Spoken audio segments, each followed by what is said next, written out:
எகிப்தியர்களோட பழமையான டெக்னாலஜிஸ், ரோமர்களோட பழமையான டெக்னாலஜிஸ் இதெல்லாம் பத்தி உலகம் அதிகமா பேசி கேள்விப்பட்டிருப்போம். பட் இந்தியாலயுமே இப்படிப்பட்ட பழமையான ரொம்பவே அட்வான்ஸ்டான டெக்னாலஜிஸ் எல்லாம் இருந்திருக்குன்னு உங்களுக்கு தெரியுமா? மாடர்ன் கெஜெட்ஸ், மாடர்ன் மெஷின்ஸ் இதெல்லாம் கம்பேர் பண்றப்ப உண்மையிலேயே ஆயிரக்கணக்கான ஆண்டுகளுக்கு முன்னாடி இந்தியால ஆல்ரெடி அட்வான்ஸ்டான டெக்னாலஜி எல்லாம் இருந்திருக்கு.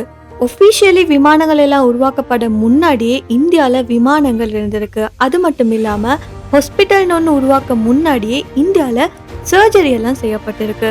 ஸோ யூரோப்பை விட அதிகமான உலோகம் பற்றிய அறிவும் இந்தியாவில் இருந்திருக்கு. எல்லாமே இந்தியாவில் இருந்த சந்தர்ப்பத்தையும் இதை பற்றி பேசினது ரொம்பவே குறைவுன்னு சொல்லலாம். ஸோ இன்னைக்கு இந்த வீடியோவில் நம்ம பார்க்க போகிற டாபிக் என்னன்னா, யாருமே அதிகமாக பேசாத, யாராலையும் அதிகமாக சொல்லப்படாத, மறைக்கப்பட்ட பழமையான இந்தியாவோட சில தொழில்நுட்பங்களை பற்றி. ஸோ வீடியோ ரொம்பவே இன்ட்ரெஸ்டிங்காக இருக்கும். வாங்க இப்போ வீடியோக்குள்ளே போகலாம்.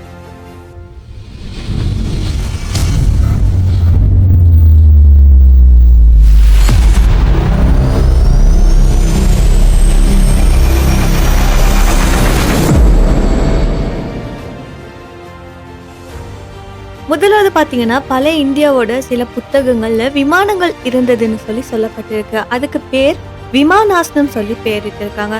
மகாபாரதம், ரிக்வேதம் இது போன்ற நூல்களை பார்த்தீங்கன்னா மனிதர்கள் வானில் பறக்கக்கூடிய கருவிகளை பயன்படுத்தியதா குறிப்பிட்டிருக்கு. ஸோ இந்த விமானங்கள் எல்லாம் பார்த்தீங்கன்னா உலோக கட்டமைப்பால் கட்டப்பட்டிருந்துச்சு. அந்த விமானங்கள் வானில் பறக்கக்கூடியதாகவும் தீய வெளியிடக்கூடியத வசதிகள் இருந்ததாகவும் சொல்லப்படுது. சில ஹிஸ்டோரியன்ஸ் கூட என்ன சொல்றாங்கன்னா, இதெல்லாம் விண்வெளி பயணத்துக்கு சின்ன குறிப்பாகவும் இருந்திருக்குன்னு சொல்லி. பட் 5000 வருஷங்களுக்கு முன்னாடி இந்தியர்கள் ஏற்கனவே விமானங்களை பற்றிய சிந்தனைகள் எல்லாம் கொண்டிருந்தாங்க. இதெல்லாம் கேட்கறதுக்கே ரொம்பவே ஆச்சரியமா இருக்குது. ஸோ அப்படிப்பட்ட ஒரு சமயத்துல இப்படி அட்வான்ஸ்டான ஏர்கிராஃப்ட் கான்செப்ட் எல்லாம் டிசைன் பண்ணியிருக்காங்க. ஆனா ஏன் இப்ப இது பார்க்க முடியலைன்னா, காரணம் என்னன்னா, வெளிநாட்டு தாக்குதல், தகவல் கலைப்படல் இது மாதிரி காரணங்களால இந்த அறிவெல்லாம் மறைஞ்சிட்டுன்னு சொல்லலாம். அதுக்கப்புறம் பார்த்தீங்கன்னா, இந்தியாவில் பல பழமையான உலோக கலை அற்புதங்கள் எல்லாம் இருந்திருக்கு. அதுலேயே ரொம்பவே ஃபேமஸ் ஆனது டெல்லியில் இருக்கக்கூடிய இரும்பு தூண்னு சொல்லக்கூடியது. ஸோ இந்த இரும்பு தூண் பார்த்தீங்கன்னா சுமார் 1600 ஆண்டுகளுக்கு முன்னாடி கட்டப்பட்டதுன்னு சொல்லப்படுது. அதுலேயுமே ரொம்பவே விசேஷமான விஷயம் என்னன்னா, இந்த தூண் எவ்வளோ காலமா இருந்தாலுமே துருப்பிடிக்காது. ஸோ இதுக்கான விஞ்ஞான ரகசியங்கள் என்னன்னா, விஞ்ஞானிகள் சொல்றபடி இந்த தூண் கட்டுறப்ப உலோகத்தை ரொம்பவே தூய்மைப்படுத்தி ரொம்பவே அட்வான்ஸ்டான முறையில பயன்படுத்தியிருக்காங்கன்னு சொல்லி. அது மட்டும் இல்லாம இந்த உலோகத்தோட கலவையில பார்த்தீங்கன்னா ஃப்ராகிங் முறைகள் அண்ட் வெதர் ப்ரூஃபிங் இந்த மாதிரி முறைகள் எல்லாம் அவங்க பயன்படுத்தியிருக்காங்க.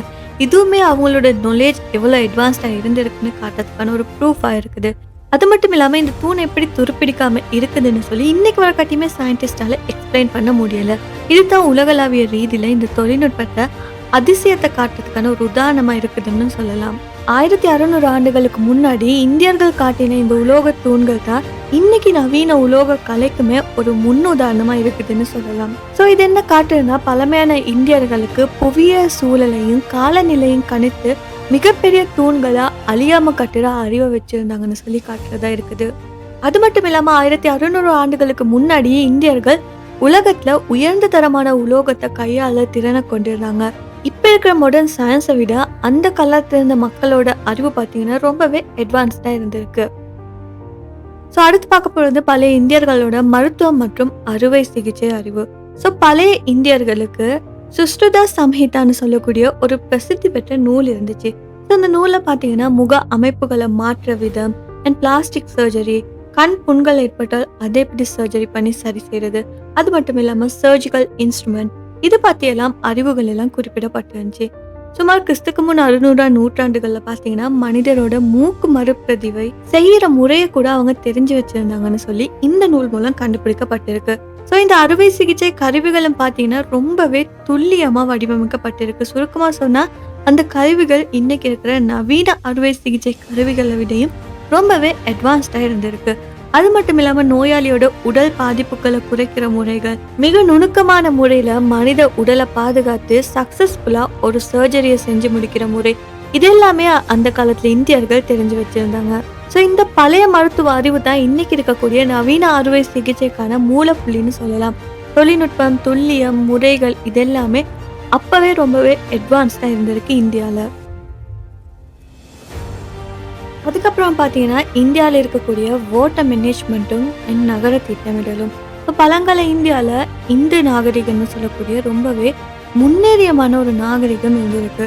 ஸோ இதுல பார்த்தீங்கன்னா ஹரப்பா, மொஹஞ்சதாரோன்னு சொல்லக்கூடிய நகரங்கள்ல தெருக்கள் ரொம்பவே நேராகவும் வீடுகள் ஒழுங்காகவும் வரிசைப்படுத்தப்பட்டு கட்டிருந்துச்சு. இந்த நகரத்துல இருக்கிற அண்டர் கிரவுண்ட் ட்ரெயின்ஸ் எல்லாம் ரொம்ப நல்லா வேலை செஞ்சிருக்கு. வீடுகள் உள்ள கழிவுநீர் நேரா இந்த அண்டர் கிரவுண்ட் ட்ரெயின்ஸுக்கு போற மாதிரி அவங்க செஞ்சிருக்காங்க. இதனாலே நகரம் எப்பயுமே தூய்மையாகவும் சுத்தமாகவும் இருந்திருக்கு. அது மட்டும் இல்லாம நீர் சேமிப்புக்கும் குடிநீர் பாதுகாப்புக்கும் பல பழங்கால கண்டுபிடிப்புகள் எல்லாம் அவங்க கிட்ட இருந்துச்சு.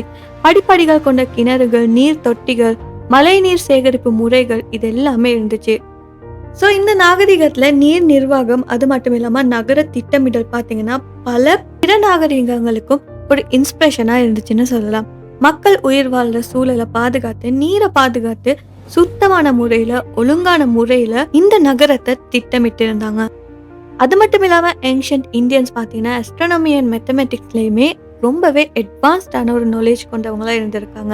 ஐண்டர் மந்தர்னு சொல்லக்கூடிய இடத்துல பார்த்தீங்கன்னா நட்சத்திரங்கள், கிரகங்கள், சூரியன், சந்திர கிரகணம் இது எல்லாத்தையுமே ரொம்பவே துல்லியமா கணக்கிடுற வசதி இருந்துச்சுன்னு சொல்லப்படுது. அண்ட் இந்த ஒப்சர்வேட்டரிஸ்ல பார்த்தீங்கன்னா பயன்படுத்தப்பட்ட கருவிகள் நட்சத்திரங்கள் மற்றும் கிரகங்களோட நிலையை கணிப்பதற்கான நுண்ணறிவோடு உருவாக்கப்பட்டு இருந்துச்சுன்னு சொல்லப்படுது. இதனாலே கால கணக்குகள், சீசன்கள், பண்டிகைகள், விவசாய காலங்கள் இது எல்லாமே ரொம்பவே ஈஸியா நிர்ணயிக்க முடியுமா இருந்துச்சு அவங்களுக்கு.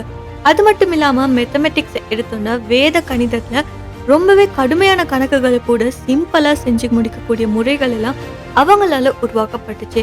40க்கும் மேற்பட்ட கணக்குகள் பெரும்பாலுமே மனதுல கணக்கிடுற திறனுடைய முறைகள்ல அதெல்லாம் தீர்க்கப்பட்டிருக்கு. ஸோ இந்த கணித அறிவு பார்த்தீங்கன்னா அதுக்கப்புறமா பல நூற்றாண்டுகளுக்கு மேலான நவீன கணிதத்துல அடித்தளமா அமைஞ்சிச்சுன்னு சொல்லலாம். ஸோ இந்த பழமையான இந்தியர்கள்ட்ட இருந்து அறிவியல் வளர்ச்சிக்கு ஒரு மிகப்பெரிய பங்களிப்பு கிடைச்சிருக்கு. அடுத்தது பார்த்தீங்கன்னா பழமையான இந்தியர்கள் கிட்ட போர் தொழில்நுட்பங்களும் ரொம்பவே அட்வான்ஸ்டா இருந்துச்சுன்னு சொல்லப்படுது. ஏன்ஷியன்ட் இந்தியாவில் war machines, automatic crossbows and அட்வான்ஸ்டான ஃபோர்ட் டிசைன்ஸ் எல்லாம் இருந்திருக்கு.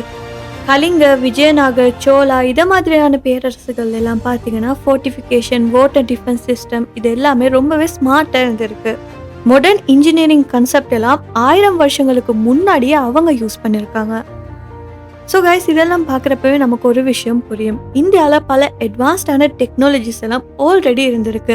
ஆனால் வெளிநாட்டு தாக்குதல், டைம், இக்னோரன்ஸ் இது எல்லாம்னால இந்த டெக்னாலஜிஸ் எல்லாம் இப்போ மறந்து போயிருக்குன்னு சொல்லலாம். ஸோ இந்த இந்தியாவோட ஹிஸ்டரியை பார்த்தோம்னா இது ஜஸ்ட் ஒரு பழமையான ஸ்டோரி மட்டும் இல்லை, ரியல் சயின்ஸ் அண்ட் டெக்னாலஜியும் இருந்திருக்குன்னு சொல்லலாம். ஸோ உங்களுக்கு எந்த டெக்னாலஜி ரொம்பவே அட்வான்ஸாக இருந்துச்சுன்னு சொல்லி கமெண்ட்ல சொல்லுங்க. இந்த வீடியோ பிடிச்சிருந்த மறக்காம இந்த வீடியோவை லைக் பண்ணி ஷேர் பண்ணுங்க. அது மட்டும் இல்லாமல் நம்ம யூடியூப் சேனலை சப்ஸ்கிரைப் பண்ணி பக்கத்தில் இருக்க பெல் ஐகானையும் கிளிக் பண்ணிக்கோங்க.